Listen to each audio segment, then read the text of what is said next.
துல்ஹஜ் மாதத்துடைய முதல் 10 நாட்களில் சிறப்புகள். கண்ணியத்துக்குரியவர்களே, அல்லாஹ் ரப்புல் ஆலமீன் இந்த சமூகத்திற்கு செய்த மிகப்பெரிய அருள் என்னவென்றால், அல்லாஹ் ரப்புல் ஆலமீன் நன்மையான மாதங்களையும் நன்மையான நாட்களையும் நன்மைகளை அதிகப்படுத்தி தரக்கூடிய விஷயங்களையும் தீமைகளை அழிக்கக்கூடிய காரியங்களையும் அல்லாஹ் இந்த சமூகத்துடைய வாழ்நாளை அல்லாஹ் சுருக்கி இருந்தாலும் அந்த வாழ்நாளுக்குள் அல்லாஹ் அதிகப்படுத்தி தருகின்றான். ரமதான் முடிந்தால் அடுத்த நன்மைகள், அந்த மாதம் முடிந்தால் அடுத்த நன்மைகள் என்று அல்லாஹ் ரப்புல் ஆலமீன் ஒவ்வொரு மாதமும் சில நாட்களை அல்லாஹ் கணக்கிட்டு அந்த நாட்களில் அல்லாஹ் ரப்புல் ஆலமீன் அருள் செய்து மூமின்களுடைய ஈடேற்றத்திற்கு அல்லாஹ் ரப்புல் ஆலமீன் உதவி செய்கின்றான்.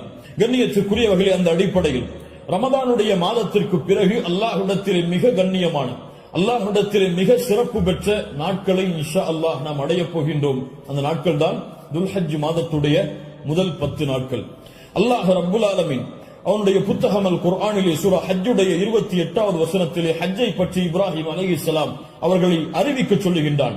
அப்போது அல்லாஹ் ரப்புல் ஆலமீன் ஹஜ்ஜுக்கு வருபவர்கள் செய்யக்கூடிய காரியத்தை பற்றி சொல்லும் பொழுது வயத்குருஸ்மல்லாஹி ஃபி அய்யாமின் மஅலூமாத், கணக்கிடப்பட்ட அந்த நாட்களில் அவர்கள் அல்லாஹ்வை புகழ்வார்கள்.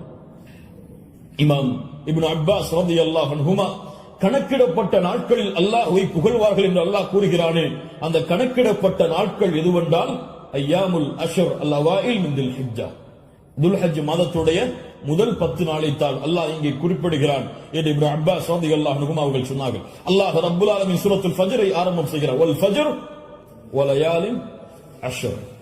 அந்த 10 நாட்கள் என்று அல்லாஹ் ரப்புல் ஆலமீன் சத்தியம் செய்கிறானே, அது என்னவென்று முஃபஸ்ஸிர்கள் எல்லோரும் விளக்கம் சொல்லும் பொழுது அந்த நாள் துல்ஹஜ் மாதத்துடைய முதல் 10 நாள் என்று பெரும்பான்மையான அறிஞர்கள் விளக்கம் சொல்கிறார்கள். இந்த துல்ஹஜ் மாதத்துடைய முதல் 10 நாளுடைய சிறப்பை புரிவதற்கு அல்லாஹ்வுடைய தூதருடைய இந்த ஒரு ஹதீஸை அறிந்தாலே போதும், எமக்கு அது போதுமானது.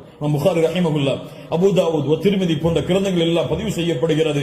இப்னு அப்பாஸ் ரலியல்லாஹு அன்ஹு அவர்கள் கூறுவதாக, அல்லாஹ்வுடைய தூதர் ஸல்லல்லாஹு அலைஹி வஸல்லம் சொன்னார்கள், மா மின் அய்யாமின் அல் அமலு ஸாலிஹு ஃபீஹா அஹப்பு இலல்லாஹ் மின் ஹாதிஹில் அய்யாம், யானி அய்யாம் அல் அஷ்ர். அல்லாஹு அக்பர். அல்லாஹ்விடத்திலே நல்ல அமல்கள் செய்வதற்கு மிக விருப்பமான நாட்கள் இந்த அய்யாமுல் அஷ்ர், துல்ஹஜ் மாதத்துடைய முதல் 10 நாட்களை போன்று வேறு எந்த நாளும் கிடையாது. ரமதானுடைய இறுதி இரவுகள் அல்லாஹ்விடத்திலே மிக உயர்ந்தது. அல்லாஹ்விடத்திலே மிக உயர்ந்த 10 நாட்கள் துல்ஹஜ் மாதத்துடைய 10 நாட்கள் தான். ரமதானுடைய இறுதி 10 இரவுகள் அல்லாஹ்விடத்திலே மிக உயர்ந்த அந்தஸ்துடையது.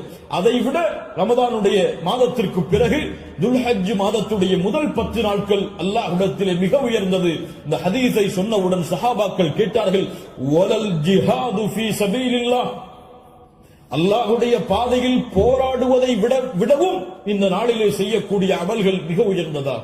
அல்லாஹ்வுடைய தூதர் ஸல்லல்லாஹு அலைஹி வஸல்லம் சொன்னார்கள், ஆம், வலல் ஜிஹாது ஃபீ சபீலில்லாஹ், அல்லாஹ்வுடைய பாதையில் போராடுவதை விடவும் இந்த நாளுடைய சிறப்பு மிக உயர்ந்தது. ஆனால் இல்லா ரஜுலுன் ஹரஜ பினஃப்ஸிஹி வ மாலிஹி ஃபலம் யர்ஜி' மின் ذلك பிஷை, 2 அமல்களை தவிர அல்லாஹ்வுடைய பாதையில் ஒருவன் போராடுகிறான், அந்த போராட்டத்தில் தன்னுடைய செல்வம் அனைத்தையும் அளிக்கிறான், தன்னையும் அழித்துக் கொள்கிறான், இந்த 2 அமல்களை தவிர. இந்த 2 அமல்களுக்கு எதுவும் ஈடாகாது. இந்த 2ஐ தவிர மற்ற இருக்கக்கூடிய அனைத்து அமல்களை விடவும் இந்த துல்ஹஜ் மாதத்துடைய முதல் 10 செய்யக்கூடிய அமல்களுடைய அந்தஸ்து உயர்ந்தது என்று அல்லாஹ்வுடைய தூதர் முஹம்மது ரசூலுல்லாஹ் ஸல்லல்லாஹு அலைஹி வஸல்லம் சொன்னார்கள். ஏன் நம் ஹாஃபிஸ் இப்னு ஹஜர் அல் அஸ்கலானி ரஹிமஹுல்லாஹ் அவர்கள் சொன்னார்கள், ஏன் இந்த 10 நாட்கள் சிறந்தது? அல்லாஹ் ரப்புல் ஆலமீன் அமல்களுடைய தாய்களை எல்லாம் இந்த நாட்களில் வைத்திருக்கிறான்.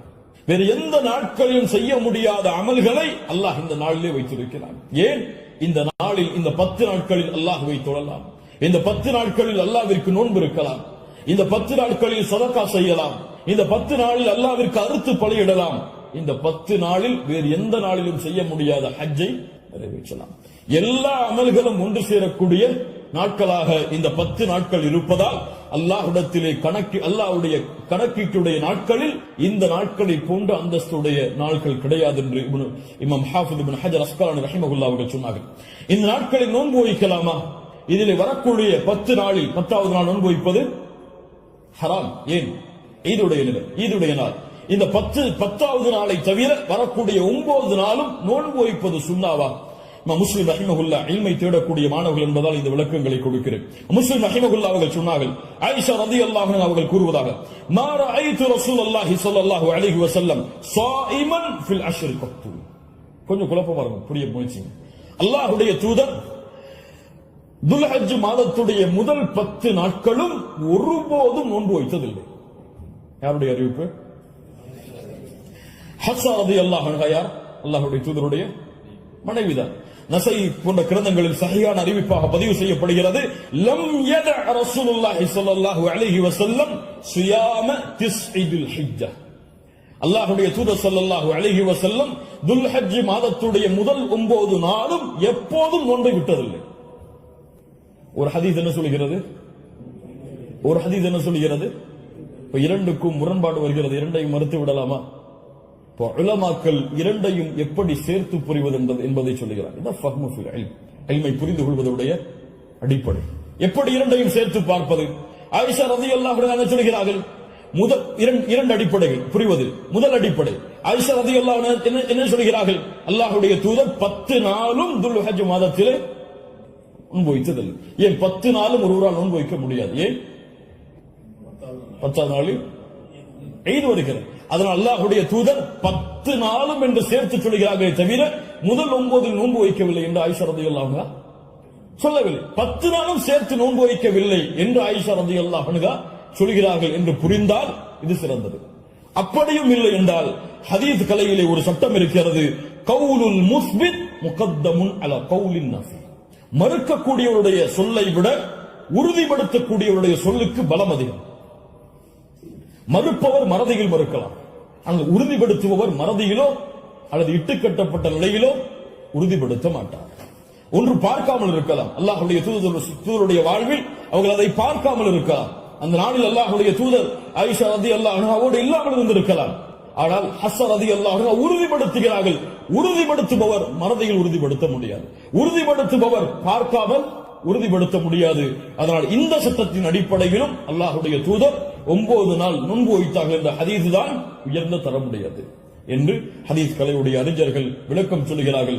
அதனால் சட்டம் என்னவென்றால் 9 நாளும் நோன்பு வைப்பது சுன்னா. யாருக்கு இயலுமோ யாருக்கு முடியுமோ அவர்கள் துல்ஹஜ் மாதத்துடைய முதல் 9 நாட்களும் நோன்பு வைப்பது சுன்னா. 10ஆவது நாள் நோன்பு வைப்பது ஹராம்.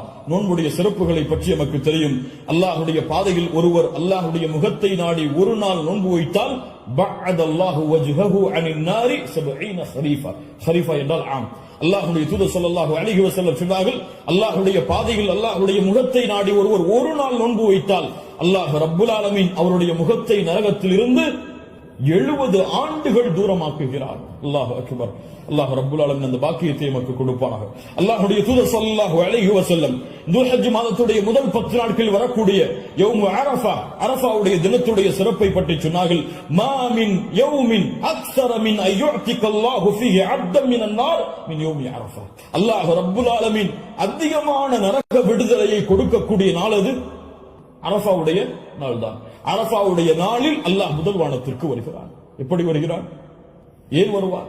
தெரியாது. அல்லாஹ் வருவான், அல்லாஹ் வருவான். அவன் விரும்புகின்ற முறையில் அல்லாஹ் வருவான். என்ன செய்வான்? கேட்பான், மா இவர்கள் எதை விரும்புகிறார்கள்? மா அராத ஹாஉலா, இவர்கள் எதை விரும்புகிறார்கள்? வேறொரு ஹதீஸிலே அல்லாஹ் ரப்புல் ஆலமீன் அங்கே கூடியிருக்கக்கூடிய எல்லோருக்கும் அல்லாஹ் மன்னிப்பை வழங்குவான். அல்லாஹ் ரப்புல் ஆலமீன் அப்படிப்பட்ட மன்னிப்பாளர்களாக ஹஜ் செய்த நம்முடைய முஸ்லிம்களையும் மூமின்களையும் அல்லாஹ் ஆக்குவானாக. அல்லாஹ்வுடைய தூதர் ஸல்லல்லாஹு அலைஹி வஸல்லம் சொன்னார்கள், அரஃபாவுடைய அந்த இடத்தில் ஒன்று கூற முடியாத மூமின்களை, ஹஜ்ஜுக்கு செல்ல முடியாத மூமின்களுக்கு அல்லாஹ்வுடைய தூதர் சொன்னார்கள், ஸியாமு யௌமி அரஃபா, அரஃபாவுடைய நாளில் நோன்பு வைப்பது அவருடைய முன் சென்ற ஒரு வருடத்துடைய பாவத்திற்கும் பின் சென்ற ஒரு வருடத்துடைய பாவத்திற்கும் பாவ மன்னிப்பாக இருக்கும். அல்லாஹ் அக்பர்.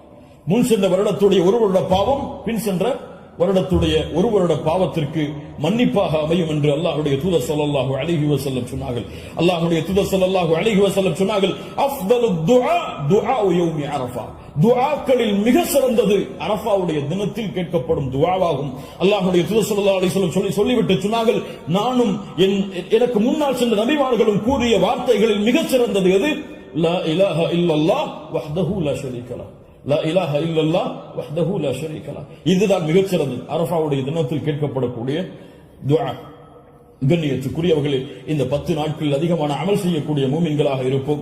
இந்த 10 நாளை எப்படி கண்ணியப்படுத்த வேண்டுமோ அந்த கண்ணியப்படுத்தினால் அல்லாஹ் ரப்புல் ஆலமீன் இந்த நாட்களுக்குரிய கூலியை எமக்கு கொடுப்பான். இறுதியாக சுருக்கமாக கடமையுடைய ஒரு சிறிய சட்டம் என்னவென்றால், அல்லாஹ் ரப்புல் ஆலமீன் உதுஹியா என்றால் அல்லாஹுடைய பெயரை கொண்டு அல்லாஹுடைய முகத்தை நாடி ஒட்டகத்தையோ மாட்டையோ ஆட்டையோ யௌமுன் நஹர் யௌமுல் ஈத் அன்று அல்லது அய்யாமுத் தஷ்ரீக் அதற்கு தொடர்ந்து வரக்கூடிய 11, 12, 13 இந்த நாட்களில் அல்லாஹ்வை நெருங்குவதற்காக இந்த 3 விலங்கினங்களையும் அறுத்து பலியிடுதல் தான் உதுஹியா. அல்லாஹ் ரப்புல் ஆலமீன் கூறுகிறான், இன்னா அத்தய்னாக அல் கௌசர். அல்லாஹ் ரப்புல் ஆலமீன் நபியே கௌசர் என்ற தடாகத்தை உமக்கு வழங்குகிறான். அதனால் ஃபஸல்லி லிரப்பிக வன்ஹர், அல்லாஹ்வை தொழு, அல்லாஹ்விற்கு அறுத்து பலியிடுங்கள். வன்ஹர் வஸ்பஹ், அல்லாஹ்விற்கு அறுத்து பலியிடுங்கள் என்று அல்லாஹ் ரப்புல் ஆலமீன் கட்டளையிடுகிறான். இந்த உதுஹியாவுடைய விஷயத்தில் உலமாக்கள் மத்தியிலே கருத்து வேறுபாடு இருக்கிறது. சில உலமாக்கள் சொல்கிறார்கள் உதுஹியா என்பது வாஜிப், அதை விட்டால் பாவம். உதுஹியா வாஜிப், அது விட்டால் பாவம். ஆனால் ஜும்ஹூர் அஹ்லுல் இல்ம் உலமாக்களுடைய ஒட்டுமொத்த கூட்டத்துடைய கருத்து என்னவென்றால், பெரும்பான்மையான உலமாக்களுடைய கூட்டத்துடைய கருத்து என்னவென்றால், உதுஹியா சுன்னah, விட்டால் மக்ரூஹ், விட்டால் வெறுக்கத்தக்கது. அல்லாஹ்வுடைய தூதர் தங்களுடைய இறுதி 10 ஆண்டுகளில் ஒருபோதும் உதுஹியாவை தாங்கள் கரத்தால் அறுப்பதை விடவில்லை. இது சுன்னah, ஆனால் விட்டால் பெரும்பாவம் கிடையாது, வெறுக்கத்தக்கது. கண்ணியத்துக்குரியவர்களை யாருக்கு அல்லாஹ் வசதி செய்திருக்கிறானோ அவர்கள் எவ்வளவு விலங்கு அந்த ஆடுகளையோ மாடுகளையோ ஒட்டகங்களையோ அறுத்து பலியிட முடியுமோ அவர்கள் அறுத்து பலியிடலாம். ஒருவருக்கு ஒரு ஆடுதான். ஒரு மாட்டை ஒருவர் முழுவதாக அறுப்பதற்கு அவருக்கு செல்வம் இருந்தால், வசதி இருந்தால் அறுக்கலாம். அல்லது அந்த மாட்டை 7 பேர் பங்கு கொள்ளலாம். ஒட்டகமாக இருந்தால் அவர்களும் அதில் 7 பேர் பங்கு கொள்ளலாம். இப்படி ஒரு ஆட்டை ஒருவர், மாடை 7 பங்காக வைக்கலாம், ஒட்டகத்தை 7 பங்காக வைக்கலாம். அல்லது ஒட்டகம் முழுவதையும் ஒருவர் கொடுக்கலாம், மாடு முழுவதையும் ஒருவர் கொடுக்கலாம். 2 ஆடுகள் 3 ஆடுகள் என்று ஏழைகளுடைய கஷ்டங்களை நீக்க அல்லாஹ்வுடைய முகத்தை நாடுபவர்கள் எவ்வளவு அல்லாஹ் அவர்களுக்கு செல்வத்தை விசாலப்படுத்தி இருக்கிறாரோ அவ்வளவு அவர்களும் விசாலப்படுத்தலாம்.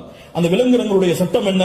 ஆடாக இருந்தால் 1 வருடம் பூர்த்தியாக இருக்க வேண்டும், 2வது வருடத்தில் நுழைந்திருக்க வேண்டும். மாடாக இருந்தால் 2 வருடங்கள் பூர்த்தியாக இருக்க வேண்டும், 3வது வருடத்தில் அது நுழைந்திருக்க வேண்டும். ஒட்டகமாக இருந்தால் 5 வருடம் பூர்த்தியாக இருக்க வேண்டும், 6வது வருடத்தில் அது நுழைந்திருக்க வேண்டும். யாருக்கெல்லாம் ஒரு முழு குடும்பமாக ஒரே இடத்திலே ஒரே உணவை சாப்பிட்டு வசித்தால் அந்த முழு குடும்பத்திற்கும் ஒரு ஆடு போதுமானது, அல்லது முழு குடும்பத்திற்கும் ஒரு மாடு போதுமானது, அந்த முழு குடும்பத்திற்கும் ஒரு ஒட்டகம் போதுமானது. ஒரு குடும்பம் மொத்தமாக ஒரே இடத்திலே ஒரே உணவை சாப்பிட்டு இருந்தால், தனித்தனியாக வேறு வேறு உணவுகளை வைத்திருந்தால் அவர்கள் தனித்தனியாக உதுஹியாவை அவர்கள் கொடுக்க வேண்டும். கண்ணியத்துக்குரியவர்கள், இந்த முறையில் இந்த வணக்க வழிபாட்டை செய்வதற்கு அல்லாஹ் எமக்கு உதவி செய்வானாக. லை யனால் அல்லாஹ் லுஹுமுஹா வலா திமாஉஹா, இதனுடைய மாமிசங்களோ இரத்தங்களோ அல்லாஹ்வை சென்றடைவதல்ல. வலாக்கின் யனாலுஹு தக்வா மின்கும், உங்களுடைய உள்ளத்தில் இருக்கக்கூடிய தக்குவாதான் அல்லாஹ்விடத்தில் சென்றடைகிறது. கண்ணியத்துக்குரியவர்கள், நபி இப்ராஹிம் அலைஹிஸ்ஸலாம், இஸ்மாயில் அலைஹிஸ்ஸலாம் அவருடைய தியாகத்தை நினைவு கூறும் பொருட்டு இப்ராஹிம் அலைஹிஸ்ஸலாம் தன்னுடைய மகனை அல்லாஹ் அறுக்க கட்டளையிட்ட போது, நான் அறுக்க தயாராகிறேன் என்று இப்ராஹிம் அலைஹிஸ்ஸலாம் அல்லாஹ்விற்காக தன்னுடைய அல்லாஹ்வுடைய கட்டளையை ஏற்க துணிந்ததை போன்று, யா அல்லாஹ் நீ கூறினால் எதையும் செய்வதற்கு நான் தயார் என்ற தன்மையை வெளிப்படுத்துவதற்கு தான் இந்த யௌமுன் நஹர் யௌமுல் ஈதுடைய தினத்தில் ஆடுகளையோ மாடுகளையோ ஒட்டகங்களையோ அறுக்கக்கூடிய கட்டளை அல்லாஹ் கொடுத்திருக்கிறார். இது ஒரு சடங்காகவோ சம்பிரதாயமாகவோ இல்லாமல் அல்லாஹ்விற்காக செய்யப்படக்கூடிய வணக்க வழிபாடாக எண்ணி இன்று நியத்து வையுங்கள். அல்லாஹ் எனக்கு கொடுத்த செல்வத்தின் அடிப்படையில் இன்ஷா அல்லாஹ் இதை நான் விசாலப்படுத்துவேன். என்னால் எவ்வளவு முடியுமோ அவ்வளவு அல்லாஹ்வுடைய பாதையில் அறுத்து பலியிட்டு ஏழைகளுக்கும் நானும் அதிலிருந்து உண்பேன். கண்ணியத்துக்குரியவர்களை, சிறந்தது என்னவென்றால் நாம் வாழக்கூடிய இடங்களில் அறுத்து பலியிடுதல் தான் சிறந்தது. நாம் வாழாத ஊர்களில் அறுத்து பலியிடுதல் சிறந்தது கிடையாது, உலமாக்களுடைய குர்ஆன் சுன்னாவுடைய ஆதாரங்களின் அடிப்படையில். அதனால் நாம் அறுத்து முழுவதுமாக நாம எடுத்துக் கொள்ளலாம், அல்லது ஏழைகளுக்கு முழுவதுமாக கொடுக்கலாம், உறவினர்களுக்கு முழுவதுமாக கொடுக்கலாம். இதில் ஹதீஸ் அடிப்படையில் தெளிவான ஆதாரங்கள் எவ்வளவு பங்குகளை வைக்க வேண்டும் என்பதற்கு கிடையாது. ஆனால் 3 பங்காக வைத்து கொடுக்கப்பட வேண்டும் என்பது ஹதீஸ் கலையிலே ஹதீஸிலிருந்து இஜ்திஹாத் அதை ஆய்வு செய்து முடிவெடுத்த உலமாக்கள் இப்னு கையிம் போன்றவர்கள் 3 பங்காக அதை வைத்து பங்கிட வேண்டும் என்று விளக்கம் சொல்கிறார்கள். இன்ஷா அல்லாஹ் அதுவும் சிறந்ததுதான். ஒரு பங்கு எமக்கு, இன்னொரு பங்கு உறவினர்களுக்கு, இன்னொரு பங்கு ஏழைகளுக்கும் கொடுத்து உதவலாம். அல்லது பங்குகள் முழுவதுமாக ஏழைகளுக்கும் கொடுக்கலாம். அதிலிருந்து நாமும் முழுவதுமாக சாப்பிடலாம். இதில் எந்த தவறும் கிடையாது. அல்லாஹ் ரப்புல் ஆலமீன் இன்னும் விளக்கங்கள் உங்களுக்கு தேவை இருந்தால் உலமாக்களை அணுகி அதை கேட்டுக்கொள்ளுங்கள். அல்லாஹ் ரப்புல் ஆலமீன் இந்த இறுதி 10 நாட்களை கண்ணியப்படுத்தக்கூடிய இந்த இறுதி 10 நாட்களில் அதிகமான அமல்களை செய்து அல்லாஹ்வுடைய பொருத்தத்தை பெறக்கூடிய நல்மக்களாக அல்லாஹ் ரப்புல் ஆலமீன் என்னையும் உங்களையும் ஆக்கி அருள்புரிவானாக. அஸ்ஸலாமு அலைக்கும்.